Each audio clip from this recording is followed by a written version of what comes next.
Hi everyone, welcome back to our channel వంటింటి కథ. ఈరోజు మన రెసిపీ వచ్చేసి మామిడికాయ పులిహోర.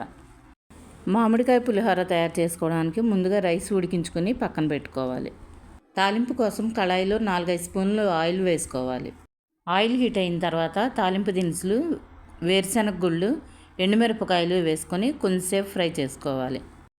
ఇవి కొద్దిగా ఫ్రై అయిన తర్వాత కొన్ని జీడిపప్పు పలుకులు, సన్నగా కట్ చేసుకున్న పచ్చిమిరపకాయలు, కరివేపాకు, క్యారెట్ తురుము వేసుకొని ఫ్రై చేసుకోవాలి.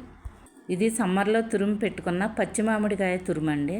మామిడికాయ తురుము స్టోర్ చేసి పెట్టుకుంటే మనకు కావాల్సినప్పుడు వాడుకోవచ్చండి. తాలింపు ఫ్రై అయిన తర్వాత మనకు కావాల్సినంత మామిడికాయ తురుము వేసుకొని ఫ్రై చేసుకోవాలి.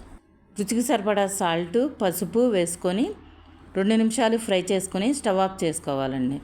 ముందుగా ఉడికించి పెట్టుకున్న రైస్ వేసేసుకొని బాగా కలుపుకోవాలి.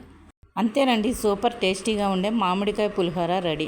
If you like this video, please do like, share and subscribe to వంటింటి కథ.